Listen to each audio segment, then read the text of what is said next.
শিশুটির মৃত্যুর খবরে শোকের ছায়া নেমে এসেছে পুরো এলাকায়। এ বিষয়ে বিস্তারিত জানাতে মাগুরা থেকে আমাদের সাথে যোগ দিচ্ছেন সহকর্মী হেলাল হোসেন।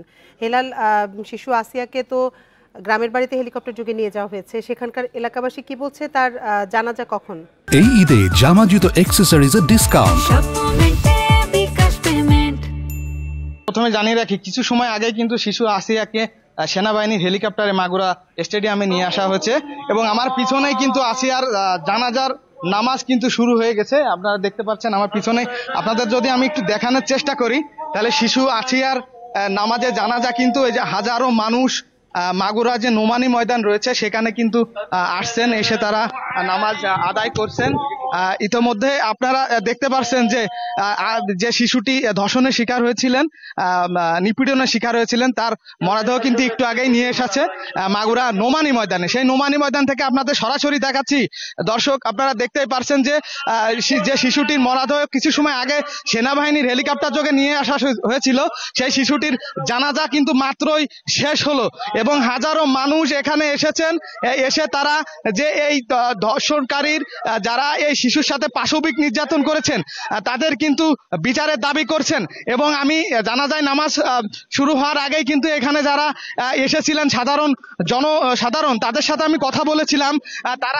তারা বলেছেন যে শিশু আসিয়ার কিছু যারা এই আসিয়ার সাথে এরকম পাশবিক নির্যাতন করে তারা আসিয়াকে হত্যাকাণ্ডের মতন একটি ঘটনা ঘটিয়েছেন। এখানে যারা জনসাধারণ ছিলেন তারা কিন্তু চাচ্ছেন যে এর সঠিক একটা বিচার এবং সর্বোচ্চ বিচার তারা দাবি করছেন।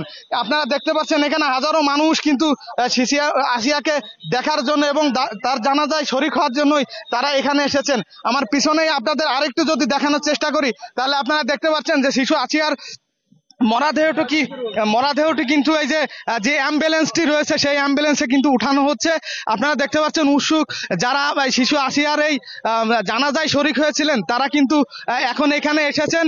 আর এখনই তার মরাদেহটি যে গ্রামের বাড়ি রয়েছে মাগুরা শ্রীপুর উপজেলার, সেইখানে কিন্তু তার মরাদেহটি নিয়ে যাওয়া হবে।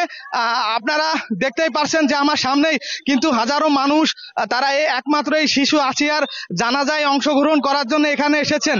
এবং আপনারা দেখতে পাচ্ছেন যে শিশু আসিয়ার মরদেহটি কিন্তু এই মাত্র যে অ্যাম্বুলেন্সটি রয়েছে সেখানে উঠানো হলো এবং সেটির আর কিছু সময় পরে প্রথম জানাজা তার সম্পূর্ণ হয়েছে। আর কিছু সময় পরে কিন্তু মাগুরা যিনি শিশুটির যে গ্রামটিতে বাড়ি সেখানে কিন্তু দ্বিতীয় জানাজা সম্পন্ন হবে বলে আমরা প্রশাসনের কর্মকর্তা যিনারা রয়েছেন তাদের কাছ থেকে জানতে পেরেছি। তো আমি এখন রয়েছি মাগুরা যে নুমানি ময়দান, সেই নুমানি ময়দান থেকে আমি আপনাদের দেখানোর চেষ্টা করছি শিশু আসিয়ার যে জানাজা সম্পূর্ণ হয়েছে সেই জানাজা থেকে এটাই ছিল সর্বশেষ। আর কিছু সময় পরে কিন্তু শিশু আসিয়াকে তার গ্রামের বাড়িতে নিয়ে যাওয়া হবে। এই ছিল মাগুরা থেকে শিশু আসিয়ার সর্বশেষ। মাগুরা থেকে সবশেষ পরিস্থিতি জানাচ্ছিলেন সহকর্মী হেলাল হোসেন।